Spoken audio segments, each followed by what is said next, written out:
the stigma associated with the word suicide. I mean, even with this show, there's a potential it's going to get throttled a little bit because we're using that word. But unless and until we shine a light on that word, and teens are saying as much as well, is that it's not going to change. And what I've also come to realize too is no one's really thinking about it until you're faced with it.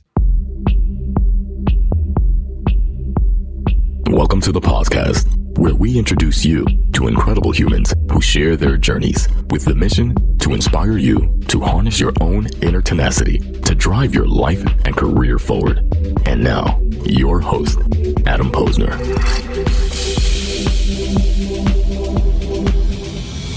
Hey everybody, welcome back to the podcast where I bring the best and the brightest from the world of business, marketing, and personal growth to help you harness your inner tenacity and drive your career forward. Folks, my guest today on the podcast is Neal Tricarico, co-founder of the Endurance Movement and the Endurance Show, mission-driven platforms transforming grief into purpose through community and storytelling.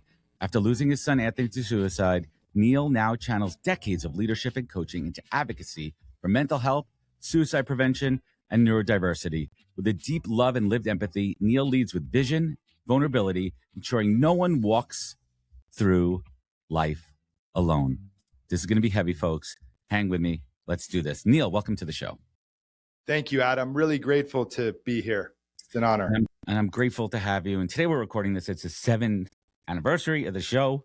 And as I said before, the show is all about sharing my guests' stories and shining a light on important causes. And there's none more important that we're about to talk about today. So guys, buckle up. This is going to be a heavy one. I'm going to get emotional here. Neal's going to get emotional here. And that's what this shit is all about. Men being open and vulnerable and talking about real life stuff. So, Neal, before we talk about endurance or leadership, how are you showing up today as a father, as a human, as Neal? Yeah, that's a great question out of the gate, Adam. You know, I'm showing up as best I can with the loss of our son Anthony 18 months ago. It's as if life has started over. So everything looks and seems familiar and recognizable, but there's nothing familiar about my life before. However, there's a deep sense of presence. So seemingly more aware and present in my relationship with my wife and my daughter Belina. And also a big word for me in this chapter of my life is grace, you know, letting go of pressure and a lot of performance pressure that I used to put on myself. There's so much to unpack there. And I shared with you, and my audience knows this, I just went through my journey with cancer, and by no means comparing it to what you went through, but comparing it to the silver linings that come out of something like this. And silver linings is such a, you know what I'm saying here? Like, how do you find positive through such a tragic situation? And I found so many of these moments myself where I found deep moments of awareness, self-awareness that I never had. And I thought I was self-aware, but I wasn't as self-aware as I am now. But the real one you talked about is giving yourself grace, giving yourself the moment to breathe. Understand that we're human and we're fallible and we have emotions, and being vulnerable to that is really like, it's a tough pill to swallow, and nobody ever should go through anything like this. And you said that being Ant's dad taught you to love beyond the moment. Mm-hmm. What does that mean to you now and in practice, and not just words? Great question. And there's so much I want to unpack about what you said there, but loving beyond the moment is such an important piece for me, because I think that that's what really defined Ant and his legacy here, especially as we've gotten to know his friends so much deeper in the last 18 months and how they've kept in touch with us, and understanding that his love for them and others transcended just moments. It was a deep sense of care and connection and heartfelt. Some of his friends described it as feelings they've never felt before on such a deep level, that feeling that love is still there, even when you might not be speaking about it. And if you don't mind, man, I would like to unpack a couple things you said there. I mean, first, I want to acknowledge you. It's a big deal to make it to remission in cancer. And a couple things that I've learned in this journey that you've shared.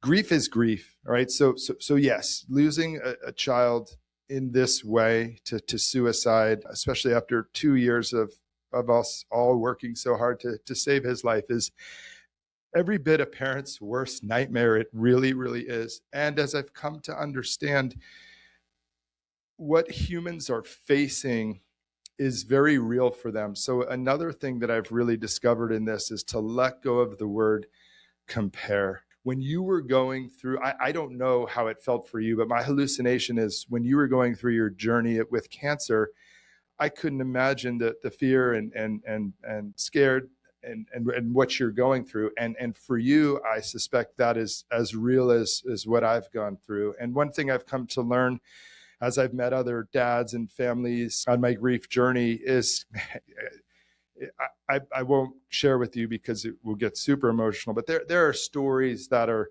much harder. And, you know, even people losing homes like they did in Los Angeles to fire. So grief is grief. And one of the gifts that you've shared, silver lining is a tough word, but that's what really post-traumatic growth is all about, is transcending suffering and being stuck and just being a little bit north of suffering, so that heart remains open and there's the possibility to unlock the depth and expression of joy and love and capacity that's possible when you've gone through an initiation like this. And I imagine you feel those greater senses as well.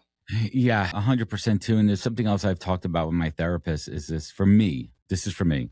Is this, and when I talk about the expression imposter syndrome in business, I actually am a naysayer of that. For me, when it comes to business imposter syndrome, I know for me, I'm meant to be in the rooms and the places I'm meant to be. But when I talk about cancer imposter syndrome, this is the way I feel about it. Yes, I went through my journey. Yes, I went through everything, but I have Hodgkin's lymphoma. Yes, it's deadly, but I have a 95% cure rate. I was at Memorial Sloan Kettering. I was with the best care in the entire world. I was going to be okay. So when I sat there in the waiting room and I saw other people who I knew were not going to make it, you could just tell. You could tell. You could tell that it was not looking good for them. I felt like I got off easy. And I talked this through with my therapist, and I talked it through with another close mentor, and they said something very similar in a combined set of words was, this was your journey. This is you. You have the receipts. Don't compare it to anybody else's. That's not going to do you any good.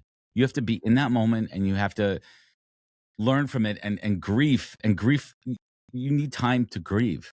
And it's been a rough year for us too. We lost my brother-in-law a couple of years ago. His sudden heart attack, and like life just happens, and you can't control it. And like once you let go of the things you can't control.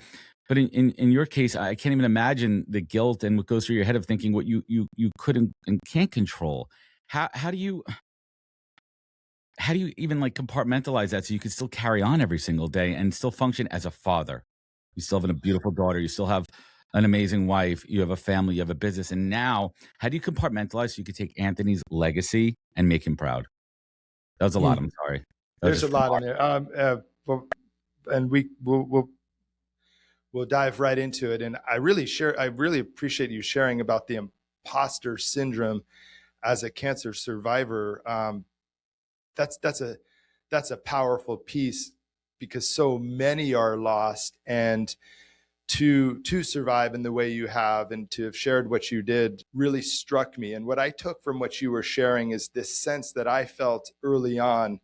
Well, it was actually when my dear friend and mentor Tony Robbins reached out to me, is this sense of a call to something greater.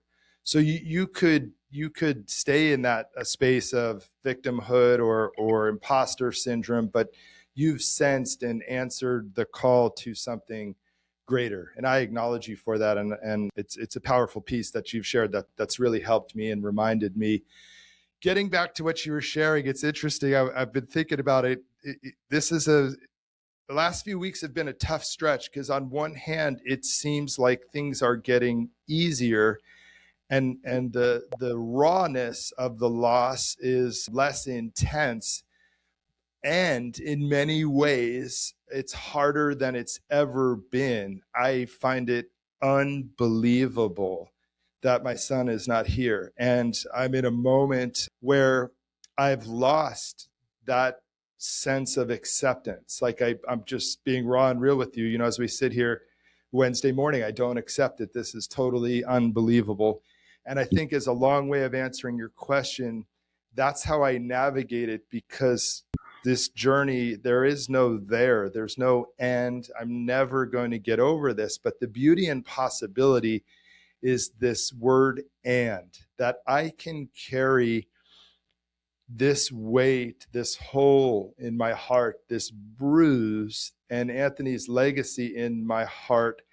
And I can simultaneously feel joy, love, connection. Sharing with you what's happened is, I've been blessed for, some 50 years, not facing too much adversity. My parents separated for a couple of years in high school. I lost my best friend to cancer in my 30s, but 49 and a half years of nothing. But I'm someone who just loves life. I want to squeeze all the joy, love, life possible out of something. But my baseline for pain, is here. And, this experience cracked that wide open. And so it's created this broad range of emotion, the trauma and pain that is indescribable, that I shared earlier, that's everybody's worst nightmare, is also offset by deep levels of love, connection, and joy. So my strategy, or how I'm approaching, is both can be true. And when I'm feeling sad and missing Anthony, I sit with that. And when I'm feeling joy, I'm grateful for that. You said something about how do you show up as a father? Man, it is hard. The father part is the hardest piece, because our daughter is so young at 16, and I feel like still I'm thinking as opposed to being. And then I think the first part of what you asked about the guilt, that was a really tough one. There are many things I could think back upon that I wish I had done differently, and I am so frustrated and regret to have learned the things that I have since Anthony's passing. For me, what helped me the most is immersion. So I went to, again, I shared that Tony Robbins is a friend of mine. I went to Unleash the Power Within and Date with Destiny. And for me, that immersive experience of breaking through and accepting the story, but then letting go of it to create a new story, is really what keeps that regret at bay. And then the last thing I would share about that, I'm so blessed when we were making the difficult decision. So Anthony survived for about 9 weeks with significant brain injury, and we had to make the easiest and most difficult decision of our life to let him go. And the doctor shared with me, she asked my wife and I, is all the decisions you made in Anthony's life, were they made out of love? And we said they were. And she said, do you feel too that this decision is made out of love to set him free, so where he can be at peace? And I think more than anything, that's what helps me, is that, I wish there were some things I could have done, but all these decisions were made out of love. That, coupled with this call to something greater and evidence that lives have been saved through the work my wife and I are doing, it's that and again. I carry that regret sometimes, and but also the love and life-saving possibility that's happening. If you could go back and say in your heart, which you just did, that every decision was made out of love, it's not going to change anything. You're not going to be able to go back, but at least it'll hopefully help a little bit to heal with that. But the other big piece I took away from it, and there's a kudos to you, you started and have a baseline of love and gratitude for life and appreciation. I can't even imagine if you were in the opposite end of that spectrum, right? If you came into this, you'd be in much worse shape than you are now. And the fact that you have the fortitude to heal and find those channels through Tony Robbins and other methods, and to honor your son's legacy, that's how you're paying it forward, and that's how you're healing. So if you're open to it, can you share with us the days and weeks after Anthony's passing? What were those like? And I don't want the details, but the internal experience of that loss. Yeah, a great question. And I think our situation is unique in so much as when Anthony took his life, I shared earlier, he survived. And well, no, he was down for about a half an hour, but a passerby found him. First responders responded, revived him. And we had this 9 weeks of hospitalization. And my wife and I talk about this all the time. Our belief is, had he completed that evening, this would be potentially an entirely different situation. So what I think was most meaningful are those 9 weeks journey that my wife and daughter and I lived at the Ronald McDonald House across the street from Children's Hospital. Almost immediately, the love and community we felt from our vast community. I had no idea the outpouring of love. Like I shared, Tony Robbins reached out a couple days into it, and he shared with my wife and me, said, I know this is really, really hard, and your focus must be on saving Anthony's life. But if you keep your heart and your eyes wide open, you're being called to something greater. But you've got to keep your chin up. You've got to look, and you've got to experience. And then the next day, a client reached out and asked if she could host an All Faiths Welcome prayer circle for us. And 75 people, most of whom we didn't know, showed up for this Zoom. And we were in the ICU with Anthony, and we could feel the love. We could feel it was miraculous. And then each week thereafter, for 9 weeks, a new person volunteered to lead these All Faiths Welcome prayer circles. And a couple magical things happened. Anthony had miraculous recovery for some period of time, but also all this polarization, all these political differences, all these religious differences, they just went away. So whether someone shared that, Jesus died on the cross so that Anthony could, in the Zohar, Anthony is taken care of because of. In Judaism, the belief is that. In our non-belief tradition, we think this. In Buddhism, we think that. But for my wife, for my daughter, me, everyone, the receipt was pure love and light. And we still feel that, this sense of love and care from far and wide. And so, that more than anything, that community, that love, like magically lifted us up. And it was as if someone was under my armpits here so it could just walk and step forward.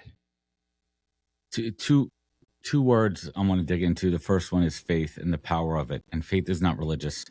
Faith is a power in a higher being. Faith is believing. Faith is optimism.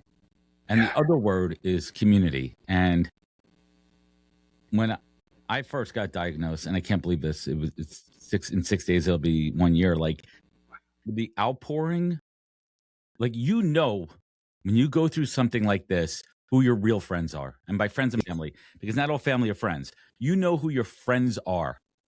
You know who shows up. Those are your people.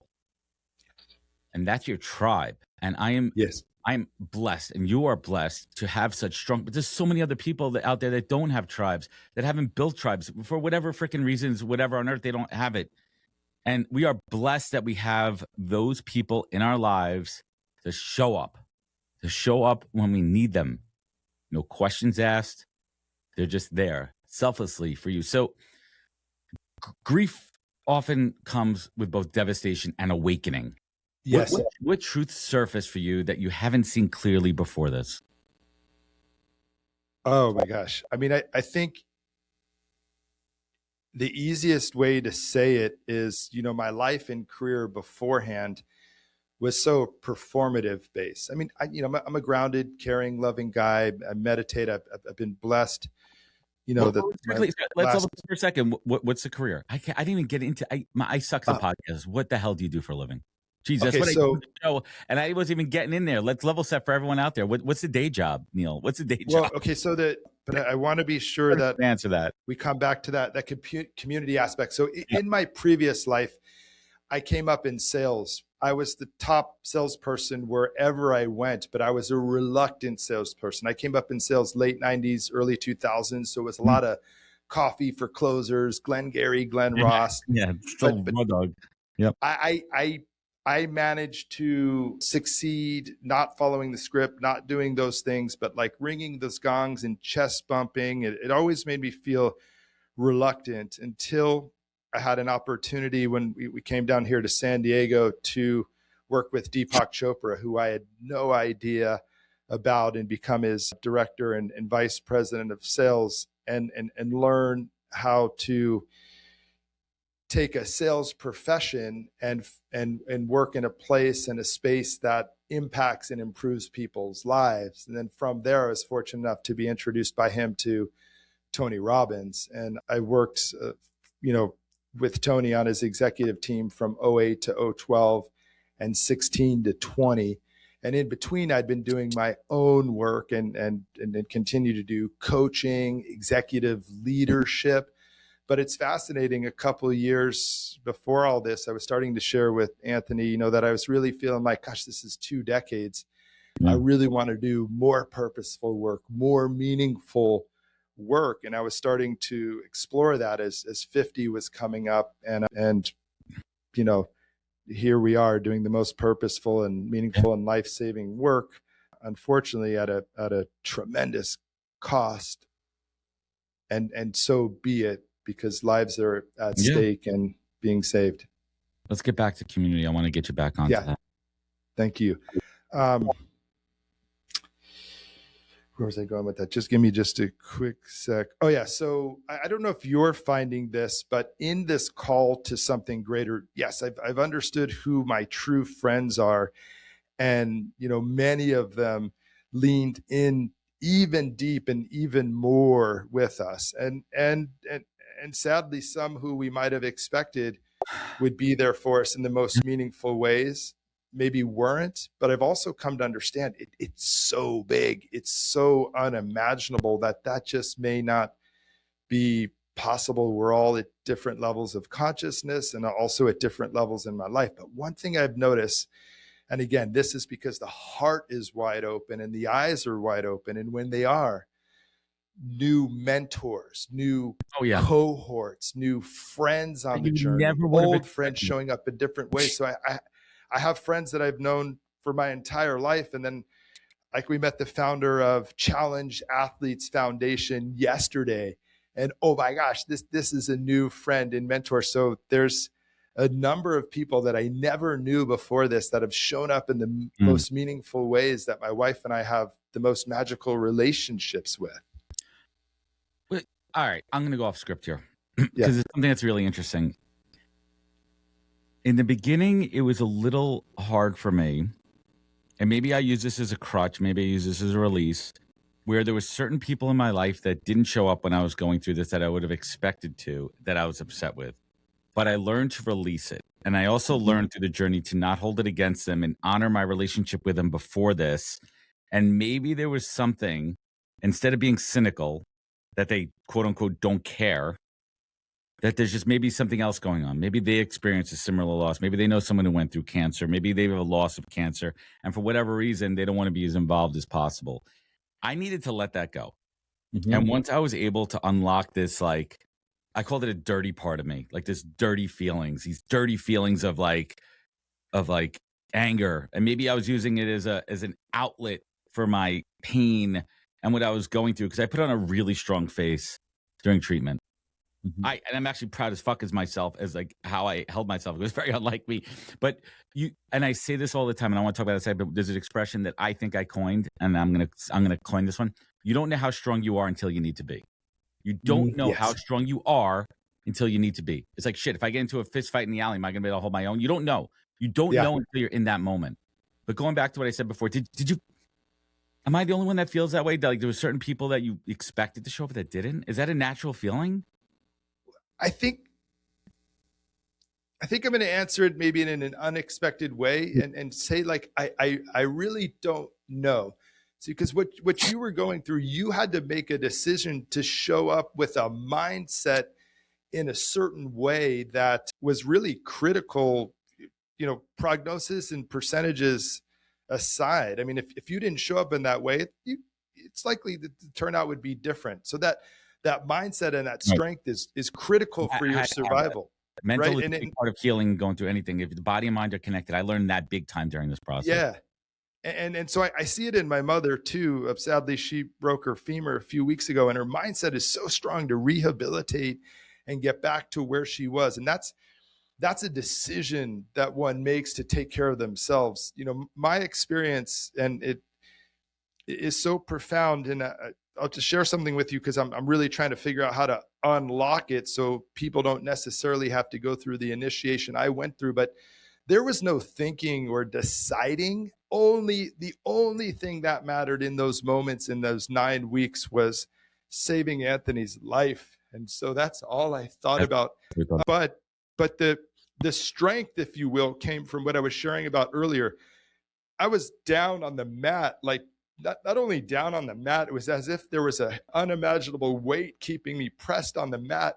And again, somehow through that love and that connection from people far and wide, even though I couldn't speak to them other than when we did those prayer circles, because I was in it, I felt this strength. It's real. That I didn't know where it was coming from. I would have preferred to be in the corner in the fetal position, suffering, as I've seen so many since then. And that's what breaks my heart, and that's what pulls me on my journey. So my just being fully transparent, there was no like decision. What time for that for you? I'm not comparing. And yeah. I want to focus on the energy here. I'm the energy. Huge, I am my hippy dippy side. I'm a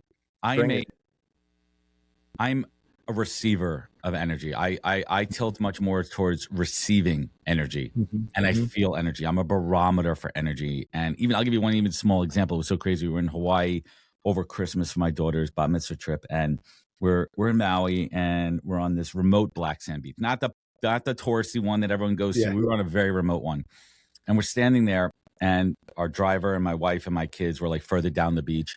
And I look over behind me, opposite of the beach, and there's these rock formation. And I'm like, what is this? And all I could feel was this pull, this energy. And I'm getting goosebumps talking about it. And it was it was a burial ground. It was an ancient burial ground with a rock formation on it.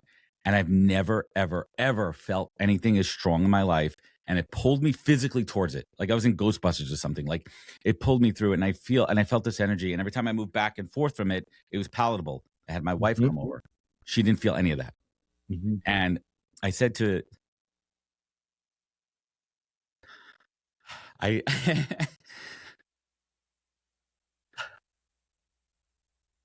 said to my buddy Ross, I'm like, I explained it, and he's like, you're a giver, but you don't know it.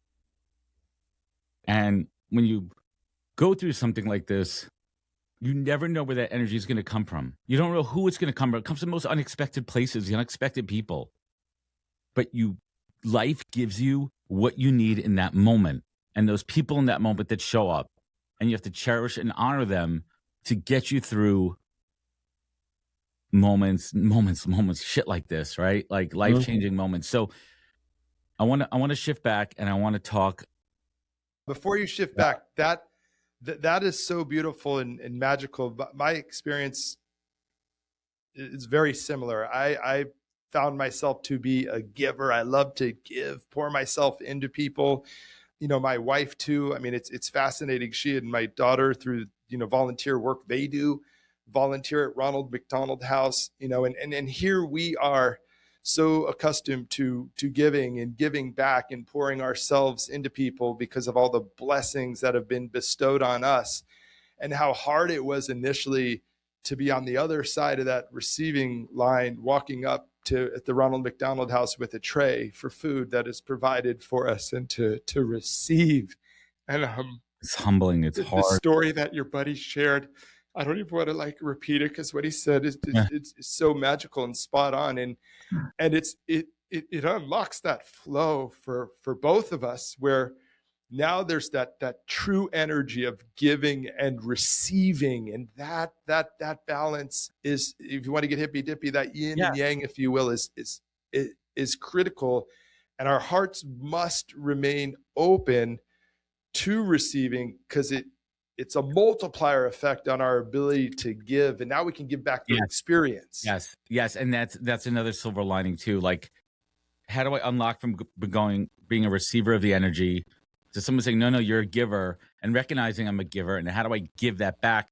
And like, it made me so much more self-aware of what my other friends are going through and how to show up for them. And not just the ones that showed up for me. I don't give a shit if you showed up for me or not. I'm going to give it to you because I feel it as a receiver that you need it. And now I know that I'm a nuclear energy reactor because of what I went through and what I had inside of me that needed to be unlocked for my own journey. And the fact that you and your family are able to take this grief and repurpose it for positive energy is your legacy. It's what you guys are doing. And that's just like, if there's any solace in this, if there's any moments of like, you know, a positive coming out from a negative, this is one of them for sure.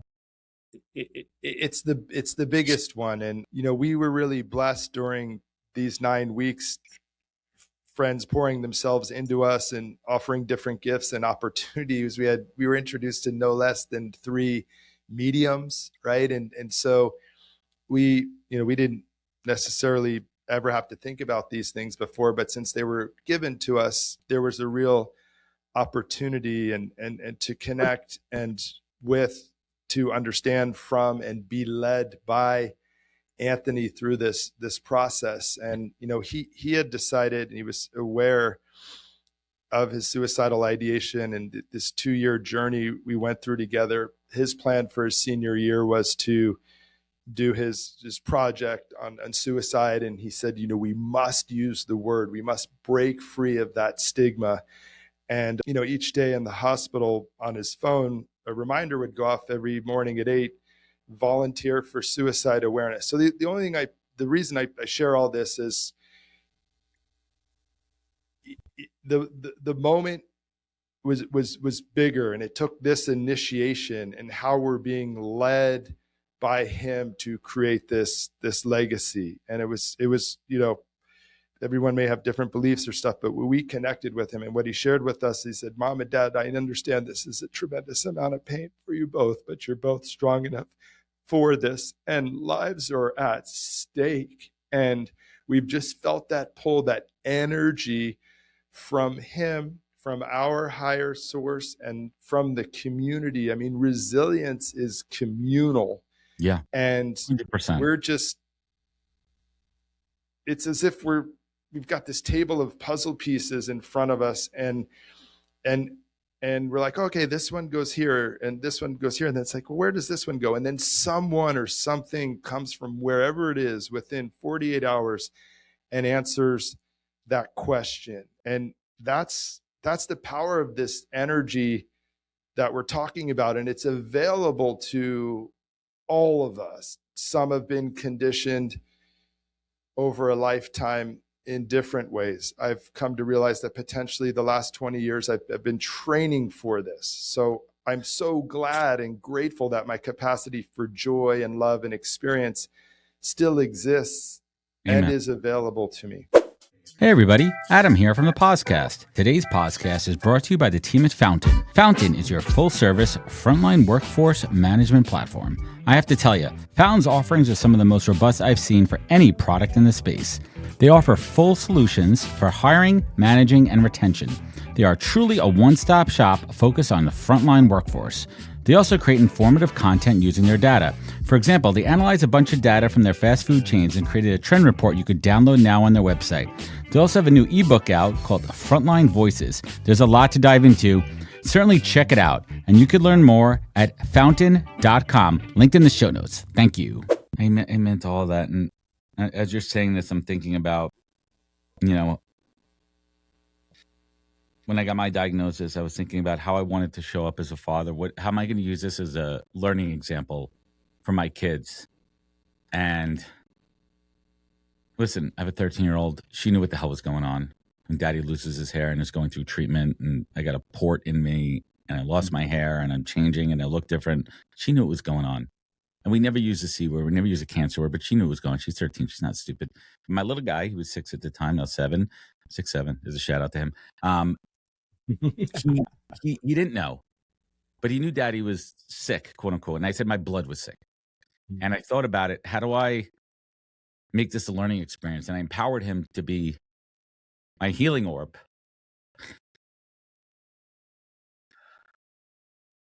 And every day before school or on the weekends, whatever, before he left, whatever, he would grab me, he would rub my head, he would give me the powers I need before treatment. And like, you think about how you want to show up for them. How do you want to teach them? How do you want to not sugarcoat it, you not hide it from them, but how do you make this a powerful parental experience? And there's no way I could have had this mindset when my daughter was younger. There's no way. These are things, you learn along the way how you want to show up. And I'm blessed that my incredible wife was so supportive and by my side, and we had this tribe around us, and that empowers you. That empowers you to be better. And for me, I felt like it unlocked superpowers. What superpower do you think you have now? I think the two most important, the two or three. I mean, one is really what you just shared there is real true resilience, through the understanding that resilience is communal, right? We can take ourselves so far through, grit, effort, self-determination, internal resilience, if you will. But true resilience is what you just shared there. Each morning, I would interact with my son, and he gave me the power. My wife stood by me. My tribe was there for me.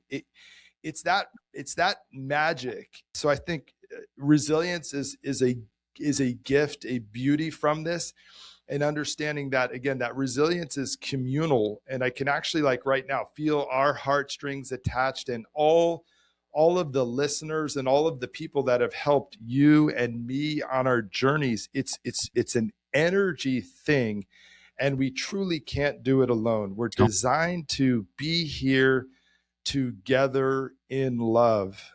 And then the other superpower is vulnerability. Let's get into it. I've misunderstood why I've been so emotional in my lifetime, and how I connect with humans in such a deep way.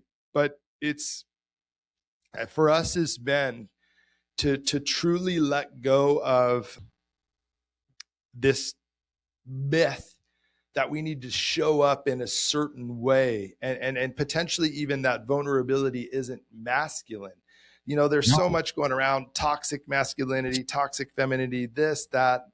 Like, true masculinity is raw and real. It's vulnerable, and it's so tremendously important. There's so much work that I've been pulled into on social media and with the show, and it seems a lot of time the women will comment in public, but it's the men that are DMing and like, oh my gosh, this is changing my life. Please keep doing, what you're doing. So I see vulnerability, and especially young men, I see vulnerability as, a true superpower. I've had a couple of other men on the show. Angus Rittenberg, who, British gentleman, world record holder, solo team sailing across multiple oceans, multiple continents, almost took his own life.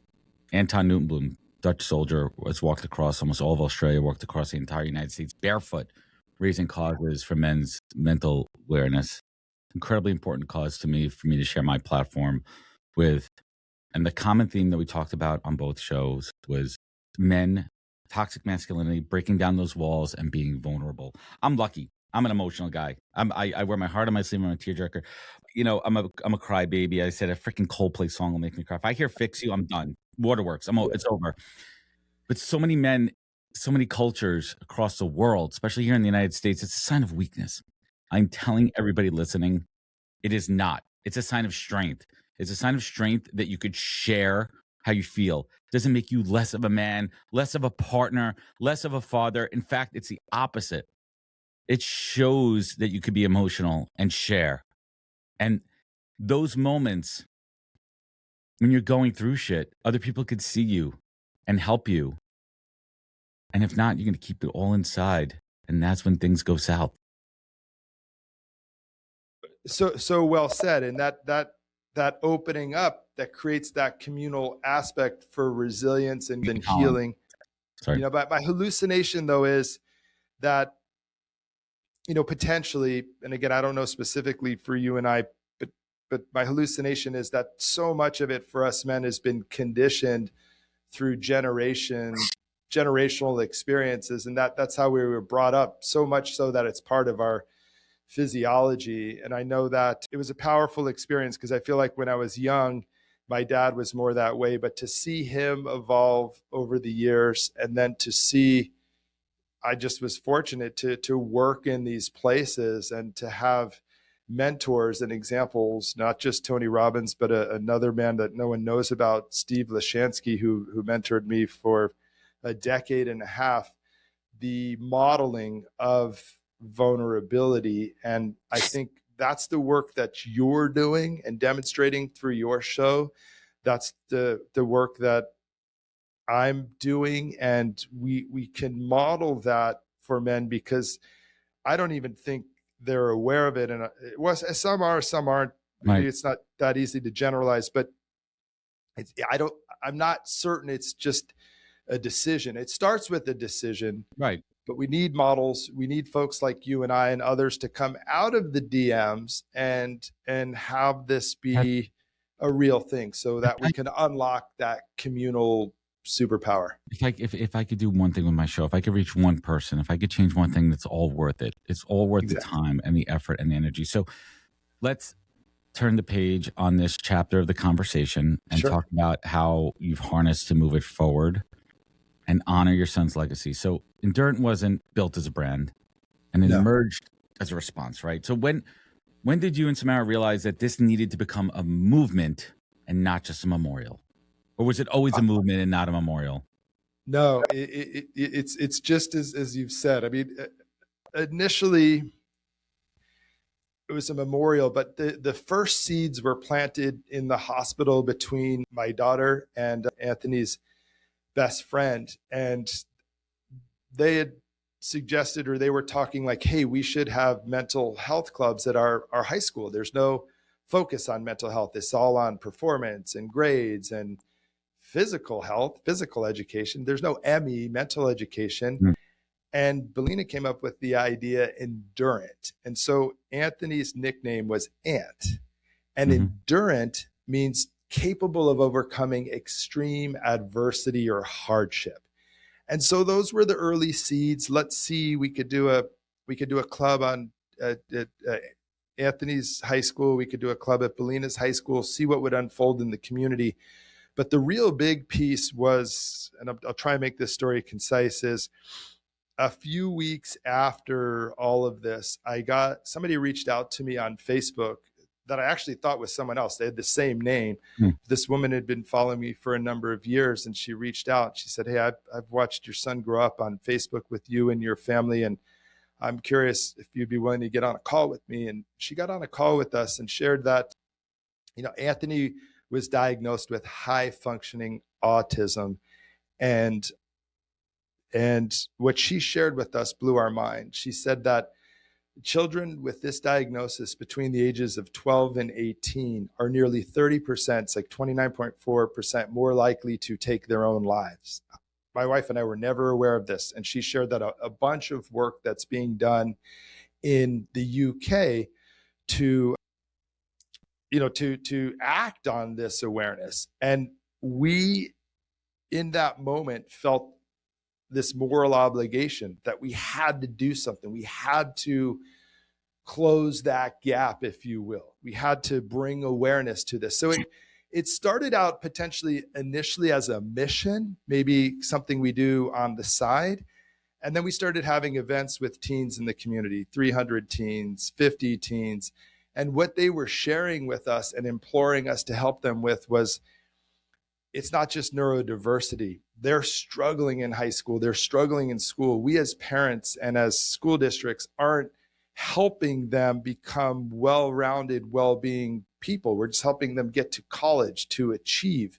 Would we be willing to open it up to inclusion, body shaming, all the topics? One young man said, I grew up in a house where it's, not okay to cry. And that's when it moved from like this mission or memorial to something that was going to be bigger, our life's calling. We got an initial $50,000 donation from a somebody who was there and saw these teens interacting this way. And he said, I know you guys don't have a plan or a format, but my foundation and I are betting on you and your wife to solve this. And when those teens shared with us what they needed was not more PowerPoint presentations about suicide, not more experts coming in and leading. What they needed was us to help them set up safe communities where they could interact with each other about the things that mattered most, and that the parents would help and listen. And then we had just launched our Endurant YouTube show, and they had suggested that they should be on the show and they should lead the show. And that was like, of course. So every few weeks in this studio that I'm sitting in, that was generously donated and is in our garage, teens come and shoot episodes amongst each other about the topics that matter most. And it's transforming lives. We're building out these communities, and parents are now starting to understand from their children's voices how to help them, as opposed to our thinking about what we think they should do. And I'll just share with you, in 9 months, the impact has been extraordinary. Our mantra, if you will, is awareness is the cure. USA Today found us early on and did a feature at the end of last year. The Los Angeles Times found us. They got a grant from the University of Southern California to study this gap. And they did a feature, a front page feature and a video feature. And we went from every few weeks a family reaching out to every few days a family reaching out and sharing. Anthony's story reminds me of my daughter. She's attempted twice. We're going to get her help now, or we're going to approach it in this way now. Anthony's story reminds me of our son. We've been debating whether we should get him diagnosed. We're going to. And we got, at the end of the year, a 6-figure anonymous donation. So this nonprofit, the Endurant Movement nonprofit, is inevitable. Its impact, the time and confluence of what's happening in the world, this is so needed right now that this is what my wife and I do now. It's so important for everyone out there to understand that the focus of Endurant is not just awareness or resources, plenty of organizations, but harnessing the organic stories that came out of this, the art of storytelling, and the focus on community. And I deeply, deeply, I see that. I see that from the conversation, why it's different, how it's different. Of course, all those other foundations and causes are critically important. But I'm saying you found the niche built on discovery of what your community has said they need, want to provide. And that is so freaking powerful. Like, as you're saying that, these words are just coming into my head. I'm like, no, it's a reframe, right? And I want to talk about another reframe here. And like, endurance is not just survival, but it's sacred transformation. How does that reframe from endurance, not as survival, but as sacred transformation? How does that reframe change the way people relate to their pain? Oh my gosh, that is so powerful. I'm so glad you shared that with me. We're going to borrow it because that's what's really actually happening. It is sacred transformation. It is through storytelling that lives are being saved. And I think I just love sacred transformation for Endurant. That one's free. Thank you. It's so powerful because the world is so upside down and volatile right now. But this sacred transformation is so critical, and I'm not sure exactly how to answer because I'm blown away how succinctly that you put it. But what it said, But what I can tell you is, I think the most profound thing is that. And we talk about children are our future. Children are our future. Like, this generation of teens right now are our now. The generation before them understood kindness, inclusivity, caring, but this generation is about action. Yeah. And they are connected and wired in such a way that all we have to do is follow them. We had this idea of a fundraiser at the end of the year, called it Miles and Smiles. We spent a lot of time strategizing and putting together all these things. And And what we didn't realize, it was great idea, wrong time. End of year, people are focused on Thanksgiving, Right. holidays, and so we were going into this high school, and my wife and I were prepared to share the news with them that we're sorry, it seems like maybe the timing isn't right for this. We're going to look at doing it in the spring. And they're like, no, look. And they had this whiteboard of an event that they were going to run through the quad, and they were going to raise money, and they were going to have these different stations, painting rocks, signs that you could create, because finals were in the coming week. And it was magic. They put it on, they raised money, local media came. And so I don't know if this is really actually answering your question, only in so much as whatever is happening here is sacred. It is being led, whether we want to call it spiritually or divinely. But these kids are so aware of our connection, heartfelt, soul-felt connection with each other. It could only be described as sacred transformation. I love it. Could you go a few minutes longer here? I sure can. Time is just checking. So yeah. What does enduring with love look like on those hard days when the strength is just, your tank is empty? Mm-hmm. Mm-hmm. Yeah, that's probably the hardest part for me, because when my tank is empty, my mind wants to go back to the old me, perform, persevere, push. And so I'd say still that's my natural reaction. But when I can realize, like, hey, I need to take a step back and I need to give space. So for me personally, the biggest distinction for how I show up is, am I doing or am I being? And it's amazing. Doing is effort, and for me, it's easier because I'm wired for it. Being, sitting is harder. So what it looks like is saying, hey, I need to stop.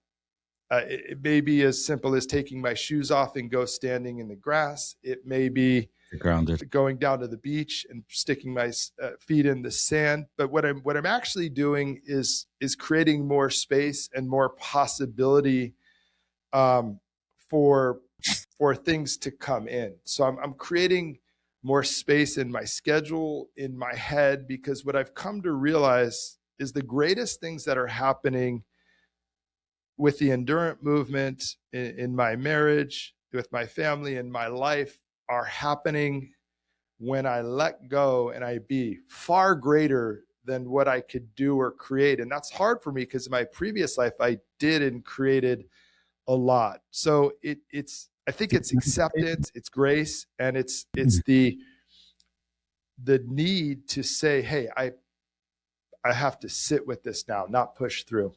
Oh, love that. So you advocate openly, obviously, for mental health, suicide awareness, neurodiversity. When do you think, what do you think society misunderstands most about these conversations? What are we missing here? Such a great question, Adam. So I think it really comes back to what Anthony was sharing, is that the stigma associated with the word suicide. I mean, even with this show, there's a potential it's going to get throttled a little bit because we're using that word. But unless and until we shine a light on that word, and teens are saying as much as well, is that it's not going to change. And what I've also come to realize too is, no one's really thinking about it until you're faced with it.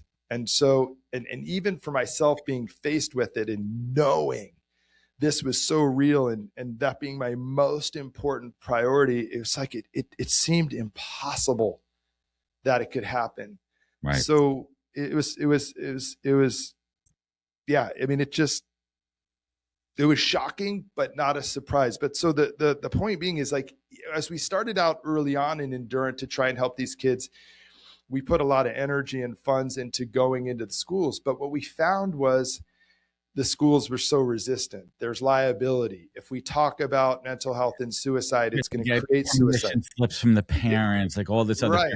nonsense. Right. Well, we had events and about mental health for adults. Dozen or so people will come. When we had the same event with teens, 50, 100, 300 will come. So I think for us as parents in our generations to understand it may not be happening to you. This is a very, very real thing. And your child may not be struggling with whether or not they want to be here, but they're struggling with something. There's a great organization out there called Same Here Global. Eric Hewson. That's my buddy. He's from my town. I know Eric. Oh, you know Eric? Of course I do. He was an early guest. I know Eric very well. Yes. Oh, if you haven't interviewed him, you should interview him. Eric's great. He's one of my first guests. I know Eric. Yes. Okay. All right. So, well, yeah, he's been a huge mentor to me. Another New York guy. I'm so grateful. Small circle, man. Everything's meant to be reason, dude. Right. So that whole 2 and 5, right? It's not 2 and 5.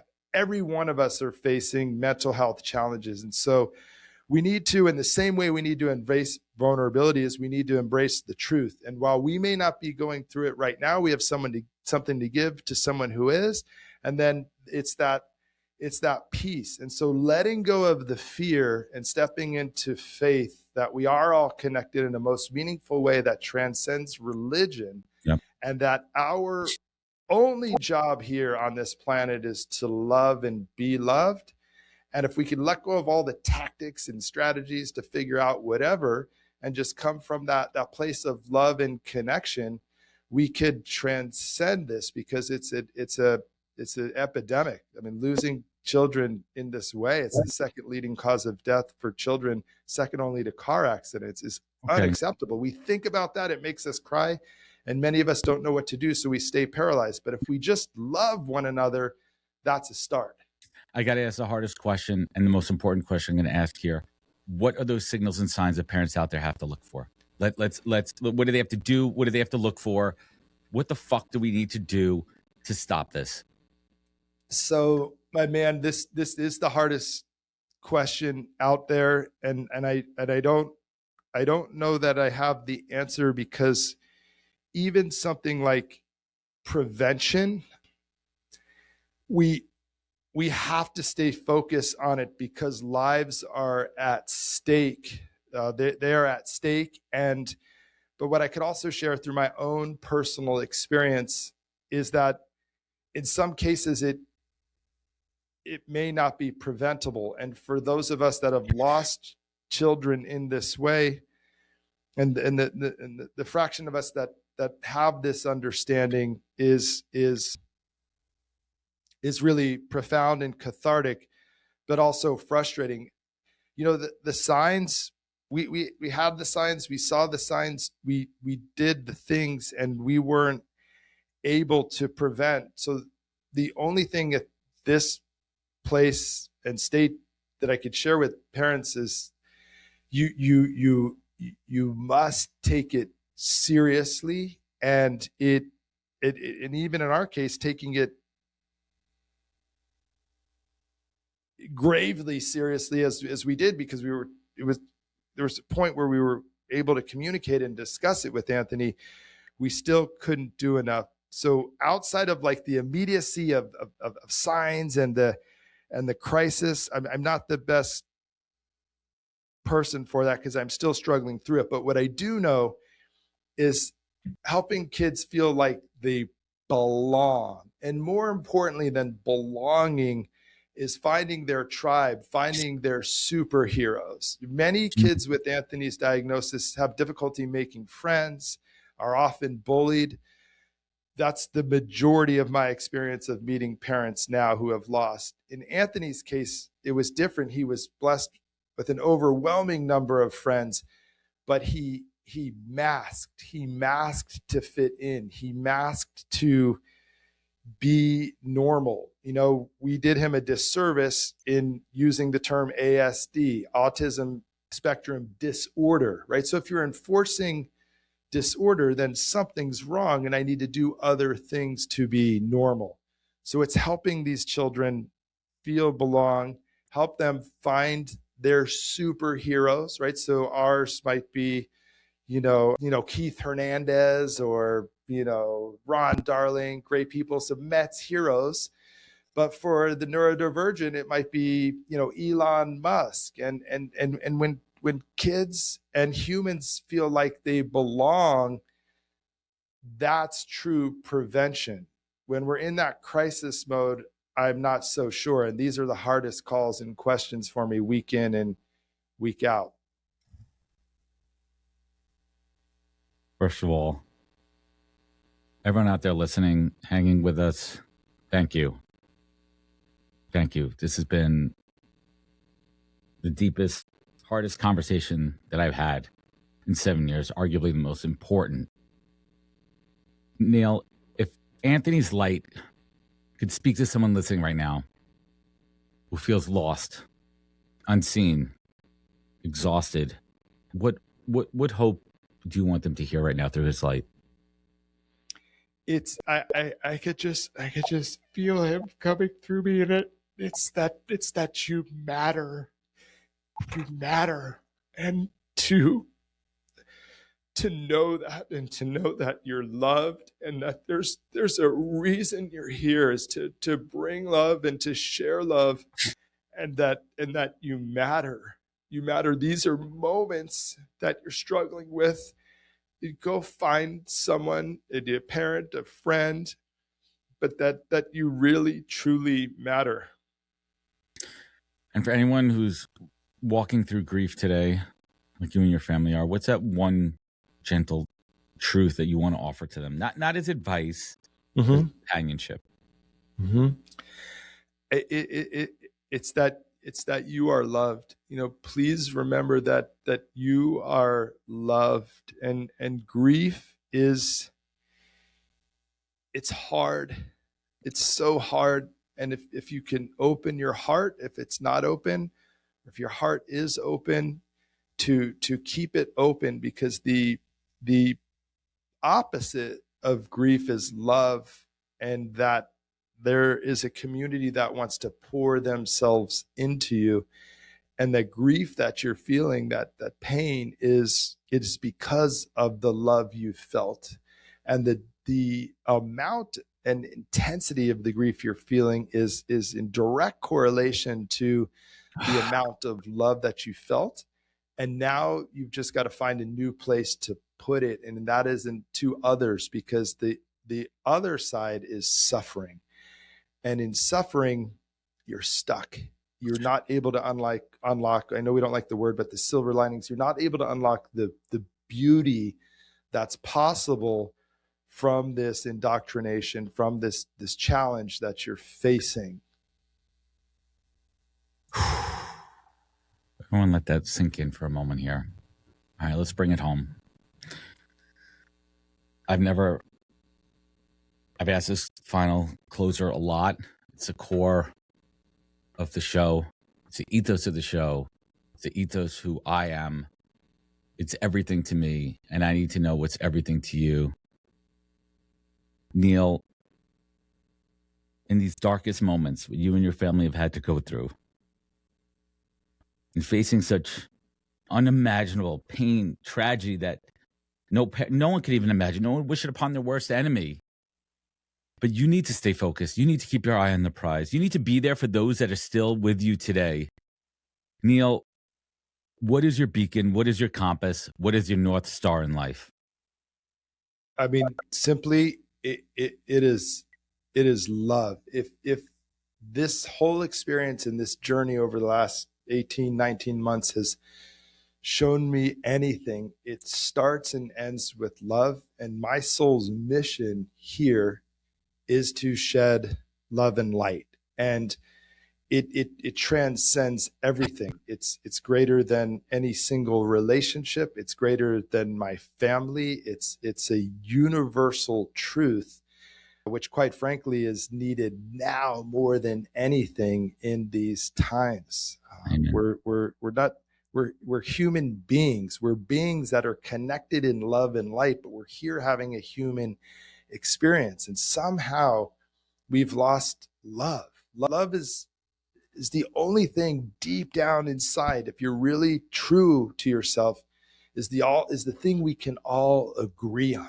We might not all want to love this person or that thing, but we all would want to receive love and feel love. Give it. And so that's the biggest thing for me. Love is the answer. Community, faith, vulnerability.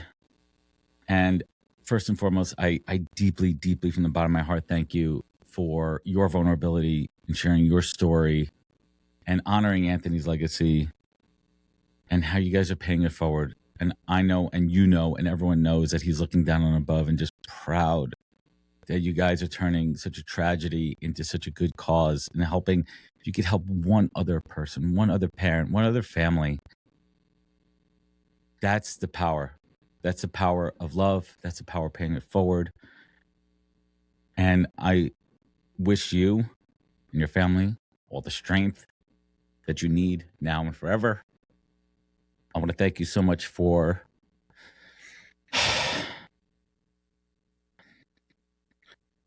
doing the right thing and honoring him. And thank you for joining us today. Everyone, if you want to learn more, check out the Endurant Movement, endurantmovement.org. We're going to link it up in the show notes here. You can connect with Neal on LinkedIn. Where else could folks find you? Where could they connect? Where could they learn more? Yeah, LinkedIn is a powerful place on any of the social media, endurantmovement.org. And we'd be grateful if this has resonated with you to watch the Endurance Show on YouTube and wherever you get your podcasts, especially those teen episodes. And Adam, I want to thank you.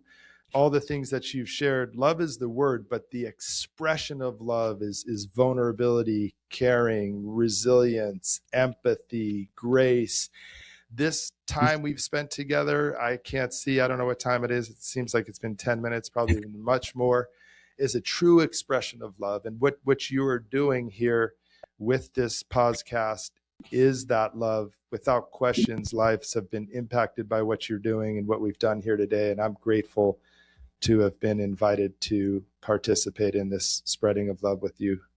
Amazing. Thank you. Thank you. Everyone out there, if this show meant something to you, sharing means caring, especially the show. Thank you for sticking with me. 7 years. We're not stopping this party. We're going to keep it going. This is what this show is all about. Sharing incredible stories like Neal and his family, honoring Anthony's legacy. That's what it's all about. Remember, be good to yourself, be better to others, and catch us next week for another good episode of the podcast. Take care, everybody. Wisdom is forever, but for us, it's time to go. Thank you for joining us. Luckily, we'll be back with our next episode soon, jam-packed with more incredible humans.